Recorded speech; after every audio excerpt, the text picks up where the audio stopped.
Salut à tous les amis, c'est Super Bully et dans cette nouvelle vidéo, nous allons voir comment supprimer n'importe quel fichier sans laisser de traces, au cas où vous avez des choses à cacher, avec les algorithmes présents dans un petit exécutable très facile à utiliser.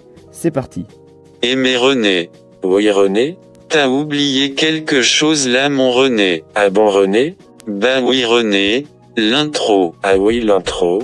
Bah voilà c'est bon je la mets.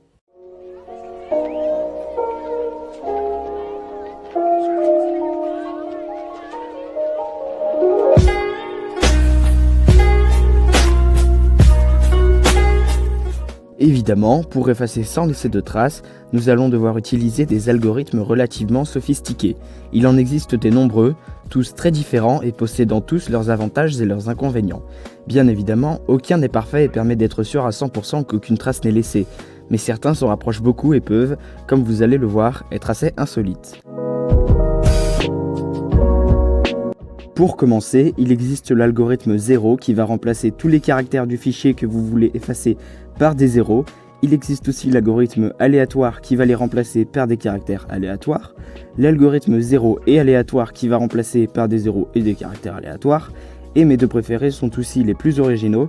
Donc tout d'abord l'algorithme NATO standard, qui est tout simplement le moyen d'effacement utilisé par l'Organisation du traité de l'Atlantique Nord pour des fichiers pas excessivement importants et qui efface les données 7 fois de suite, et surtout l'algorithme Peter Gutmann, créé par celui qui lui a donné son nom et qui est un sacré paranoïaque, puisque son algorithme va tout simplement effacer et réécrire sur le fichier 35 fois de suite,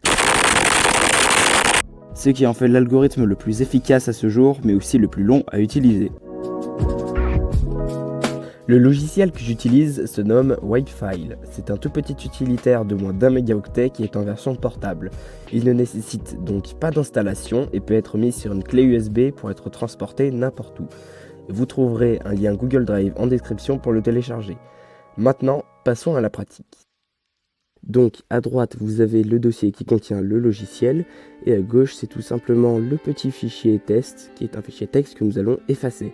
Donc vous ouvrez le dossier et dedans vous avez trois parties. Donc déjà le premier dossier qui contient toutes les langues, donc le troisième qui contient les paramètres et nous on veut le deuxième. Donc vous l'ouvrez et vous arrivez dans l'interface de l'application. Donc au milieu, la grande zone, c'est là où il y a les fichiers que vous voulez effacer.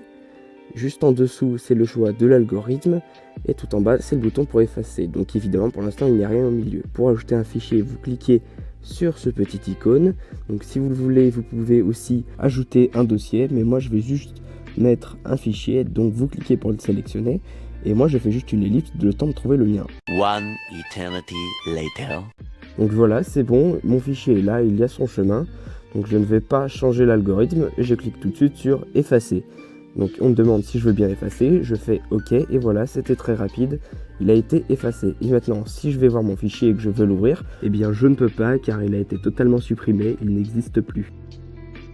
Voilà, c'est tout pour cette vidéo.